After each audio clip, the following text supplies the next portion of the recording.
প্রথমেই দেখাবো আরো কীর্তি। প্রাইভেট প্র্যাকটিস করতেন সন্দীপ ঘোষ বারুইপুরে নমিতা সেবায়তনে। বলছেন, একজন স্বীকার করছেন ওখানেই ওষুধের দোকানের মালিক, তিনি বলছেন হ্যাঁ সন্দীপ ঘোষকে প্রায়ই দেখতেন ওই বারুইপুর নমিতা সেবায়তনে আসতে। দেখুন।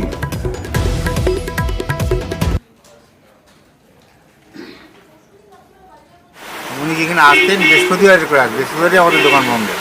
ওদের লিস্টে ছিল সেই লিস্টটা এখন চেঞ্জ হয়ে গেছে মনে হয় চেঞ্জ হয়ে গেছে। মানে এখানে আসতো মানে কোথায় বসতেন উনি? নমিতাতে তো ওনার পুরোনো লিস্টে তো ওনাদের নাম ওনার লিস্টটা পাল্টে দিয়েছে, এটা নতুন লিস্ট। কিন্তু নতুন লিস্টে এখন নেই, আগে বসতেন না, এখন বসেন। কথা বলবো, সরাসরি চলে যাব প্রতিনিধি অর্পিতার কাছে। অর্পিতা একটা মেডিকেল কলেজের প্রাক অধ্যক্ষ ছিলেন, সেই সময় তিনি প্রাইভেট প্র্যাকটিস করছেন বারুইপুরের একটি প্রাইভেট বলা যায় নার্সিং হোমে। এইটা কিভাবে সম্ভব হলো? কি করতেন তিনি ওখানে, কি কাজ করতেন, কি ধরনের রোগী দেখতেন, কতদিন যেতেন সপ্তাহে?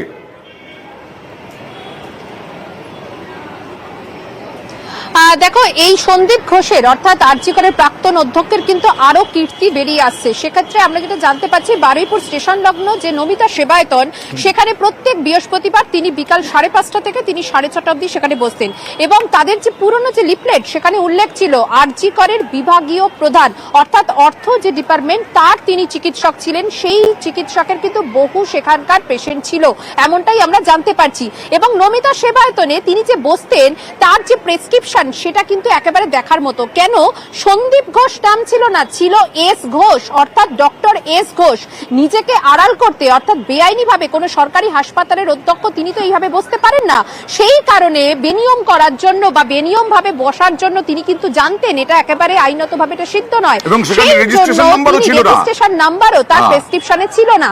অর্থাৎ আরজি করে একেবারে তাই, সেখানে রেজিস্ট্রেশন নাম্বার নেই, তার নামের জায়গায় রয়েছে ডক্টর এস ঘোষ, যাতে কারো সন্দেহ না হয়। এবং বসছেন কোথায়? ঠিক বারুইপুর সংলগ্ন অর্থাৎ শহর থেকে বেশ কিছুটা দূরে মফস্বল এলাকায়। এবং সেখানে একটি দোতলায় একটি ছোট্ট চেম্বার, তার মধ্যেই বসতেন সন্দীপ ঘোষ।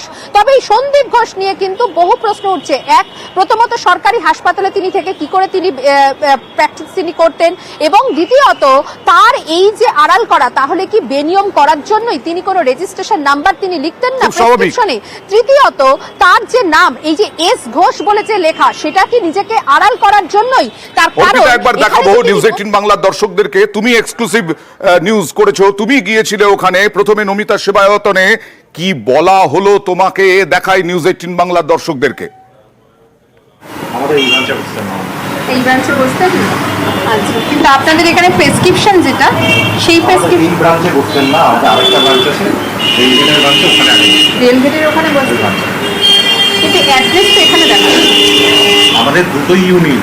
আচ্ছা, এবার নমিতা সেবায়তনে একটা ইউনিট 1 ইউনিট 2, আচ্ছা, আমাদের একটা ইউনিটে উনি আগে বসতেন। সেটা কোথায়? রেলগেট থেকে এখান থেকে সোজা? হ্যাঁ, রেলগেটটা বন্ধ হয়। আর আমাদের প্রতিনিধি অর্পিতাকে সেকেন্ড ইউনিটে যেতে বলা হলো, সেখানে কি হলো দেখুন। এটাই হচ্ছে সেকেন্ড ইউনিট, যেখানে বসে সন্দীপ ঘোষ প্র্যাকটিস করতেন। প্রথম ইউনিটে কিন্তু অস্বীকার করা হলো না যে বসতেন না সন্দীপ ঘোষ, আসতেন না সন্দীপ ঘোষ, আসতেন বসতেন এই ইউনিটে, সেকেন্ড ইউনিটে। আবার প্রথম ইউনিটে এলাম আমরা, অর্থাৎ আমাদের প্রতিনিধি অর্পিতা এলেন, কথা বললেন, শিফট চেঞ্জ হয়ে গেছে ততক্ষণে। পরের জন যিনি এলেন তিনি কি বললেন দেখুন। বলছি ম্যাডাম, এই আপনাদের এখানে বসতে না, তো কোথায় বসতো ম্যাডাম? এখানকার প্রেসক্রিপশনে দেখছি নমিতা সেবায়তন লেখা, এখানে বসতাম। কোথায় বলতে পারবো না। এই দেখুন আপনাদের এখানকার প্রেসক্রিপশন যে নমিতা সেবায়তন এবং অল ডিটেলস, এই ঘোষ এখানে বসতেন। না না, আপনাদের কি অন্য কোথাও কোনো ব্রাঞ্চ আছে? না, আপনাদের ব্রাঞ্চ নেই অন্য কোথাও? কিছুক্ষণ আগে একজন ভদ্রলোক ছিল, তিনি বললেন ওখানে গেছিলেন তো। হ্যাঁ, তো আপনি যখন জানেন তাহলে কি আপনি ডিনাই করছেন? না না, ওখানে যখন গেছিলেন ওখানে কি বলেছে? ওখানে যেটাই বলুক আপনাদেরকে জিজ্ঞাসা করতে। এখানে বসতো না, এইটাই বসতো না, এখন ওটাই বসতো কিনা আমি জানি না। আচ্ছা, আপনাদের এখানে ভদ্রলোক ছিল, তিনি বললেন যে এখানে বসতো। কোথায়? এখানে? না না, এখানে মানে এখানে মানে এর যে ব্রাঞ্চটা রয়েছে সেখানে বসতো। ওখানে বসতো কিনা আমি জানি না। নমিতা সেবায়তনের কর্মীরা হয়তো ঘেঁটে কিন্তু দেখা যাচ্ছে যে নমিতা সেবায়তন কর্তৃপক্ষ, ক্লিনিক কর্তৃপক্ষ তারা যথেষ্ট সচেতন। তারা লিফলেটের নাম বদলে দিয়েছেন। লিফলেটে নাম নেই সন্দীপ ঘোষের। কথা বলবো প্রতিনিধি অর্পিতার সঙ্গে। অর্পিতা, কি করে সম্ভব হলো, কবে সম্ভব হলো এটা, এই লিফলেটে নামটা ওঠালো কবে?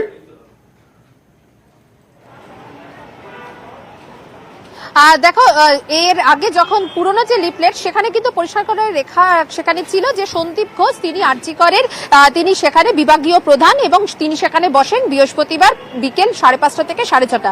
কিন্তু জবের থেকে সিবিআই র্যাডারে এই সন্দীপ ঘোষের নাম উঠে এলো বা আরজিকরের এই ঘটনা উঠে এলো এবং সিবিআই আধিকারিকরা গত 16ই আগস্ট, তুমি নিশ্চয়ই মনে থাকবে যে সল্টলেকের রাস্তা থেকে তাকে তুলে এনে জিজ্ঞাসাবাদ করেছিল। এরপরের থেকে কিন্তু আচমকা তাদের লিফলেট 2 সপ্তাহ ধরে দেওয়া বন্ধ ছিল। আমরা সেখানকার যারা রোগী যারা ছিলেন তাদেরকে এখন জিজ্ঞাসা করি, তখন তারা বলেন গত 2 সপ্তাহ ধরে কোনো লিফলেট তারা দেয়নি। এটি একটি নতুন লিফলেট যেখানে লেখা রয়েছে ডক্টর সন্দীপ ঘোষের জায়গায় ডক্টর সৌম্যজিৎ ঘোষ।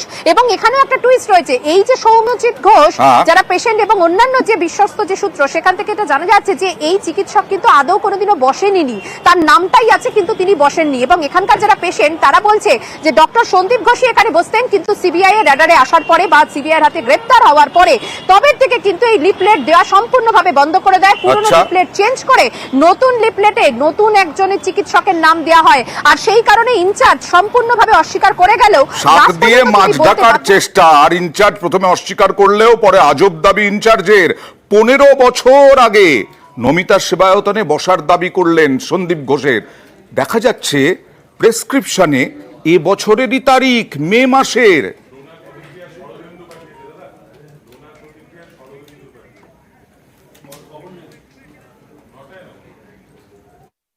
আপনাদের এখানে এস ঘোষ অর্থোপেডিকের যিনি ডাক্তার, অর্থোপেডিক্সে ইনি বসতেন, রিসেন্ট পাস্টে তিনি গ্রেপ্তার হয়েছেন, সবটাই জানেন। কবে থেকে এখানে বসতেন?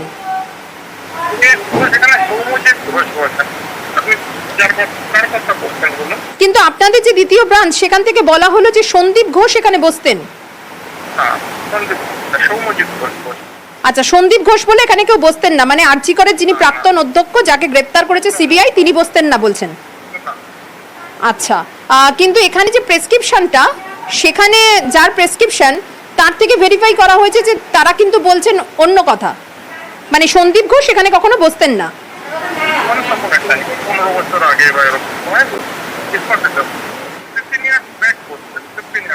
15 বছর আগে বসতেন। প্রাইভেটে উনি কি করে প্র্যাকটিস করতে পারেন? নরমাল ডাক্তার ছিলেন, তখন আমি তো ছিলাম না, যিনি শুনেছি আমি, তখন উনি 15 বছর আগে যখন বসতেন তখন তিনি কিছুই ছিলেন না, জাস্ট একটা এমএস অর্থোপেডিক ডাক্তার হিসেবে বলতেন। হ্যাঁ, বলছি সন্দীপ ঘোষকে কখনো দেখেননি এখানে আসতে? এক সময় যখন বসতেন তখন তো আসতেন, তখন দেখেছি।